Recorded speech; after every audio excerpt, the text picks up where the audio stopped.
समय कैसे बीत जाता है पता ही नहीं लगता। अभी 2-3 दिन पहले रश्मि भाभी का फ़ोन आया।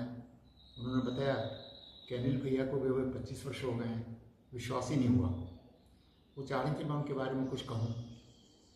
उनके बारे में कुछ कहने से पहले मैंने ये भी समझा कि मैं बताऊँ कि हमारा रिश्ता क्या है। अनिल भाई साहब की जो सगी बुआ थी वो मेरी दादी थी, तो इस हिसाब से तो अनिल जी मेरे चाचा लगे। लेकिन एक रिश्ता और भी है। अनिल की माताजी जो थी वो मेरी माताजी की मौसेरी बहन थी, तो उस हिसाब से वो मेरे भाई लगे। आयु में भी वो मेरे से 3-4 साल ही वर्ष बड़े थे, तो इसलिए उनको भाई कह के ही मैं संबोधित करूँगा। उनके पिताजी जो थे साहू हरिहर प्रसाद जी, वो और हमारे पिताजी की आयु में भी बहुत अंतर नहीं था, तो आपस में दोस्तों की तरह ही रहते थे। वो बड़ा ही अच्छा सामान था जब हम सब बच्चे गर्मियों की छुट्टियों में मेरठ चले जाते थे। वहाँ पर मामा जी के पास, बाबूजी के मामा जी के पास, हमने भी उनको मामा जी कहना शुरू कर दिया था। हम खूब उछल कूद मचाते थे। अनिल के जो छोटे भाई हैं अजीत, वो लगभग मेरी उम्र के हैं। अनिल मेरे से करीब 3-4 साल बड़े हैं। मेरे बड़े भाई का नाम भी अनिल है, और मेरी बड़ी सिस्टर जो है सरोज बीबी, उनकी भी अनिल की सिस्टर यानी मीरा जी से काफ़ी अच्छी दोस्ती थी। इन सब में सबसे ज़्यादा इम्पोर्टेंस ये थी कि मेरी माँ और अनिल जी की माँ आपस में बिल्कुल दोस्तों की तरह रहती थी। वहाँ हम कितना हल्ला मचाते थे।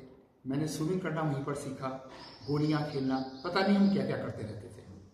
उस समय मैं देखता था कि अनिल भाई बड़े सीरियसली और ख्याल रखते थे, मेरा भी और अपने छोटे भाई अजीत का भी। एक बात मैं और बताऊं, हमारे जो मामा जी थे, उनको हम मामा जी कहते थे बाबूजी की तरह, हरिहर प्रसाद जी, उनको हिंदी फिल्मों का बहुत शौक था।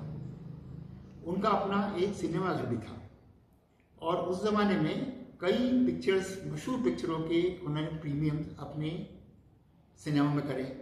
और वो जब होता था तो बड़े से बड़े अदाकार उनके पास आकर ठहरते थे।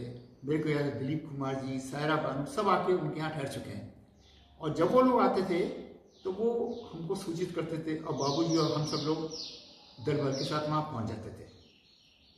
समय गुजरता चला गया, पता नहीं कितनी जल्दी गुजरा, और यकायक अनिल भैया जो थे डॉक्टर अनिल प्रसाद बन गए।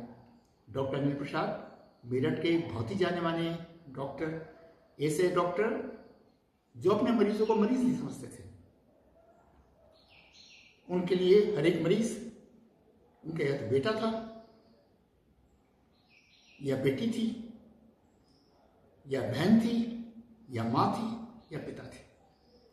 तो उन्होंने इतनी प्रतिबद्धता से सबका काम करा। और सबसे अच्छी बात क्या हुई कि उनको रश्मि भाभी के रूप में एक जीवन साथी मिल गई। ऐसा लगता था जैसे मेड फॉर ईच अदर।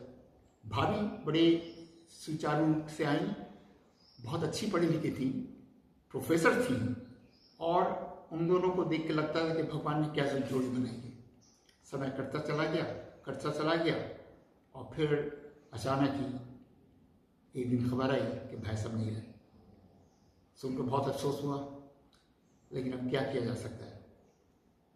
और एक बात मैं आपको और बताऊं कि अभी करीब 6-7 साल पहले अचानक रश्मि भाभी से मुलाकात हुई। वो मुलाकात भी कहाँ पर हुई? मेरी अपनी बहन सरोज बीबी के यहाँ। और पता लगा कि रश्मि भाभी का बेटा और मेरी सरोज बीबी के बेटे दोनों में बहुत अच्छी दोस्ती है। तो ये हमारा जो सिलसिला है दोस्ती का, रिश्तेदारी का, ये 1890 में जिससे चल रहा है। 1890 में मेरी दादी जी की शादी हुई थी और वो ठाकुर द्वारा आई थी, और अब 2020 हो गया है।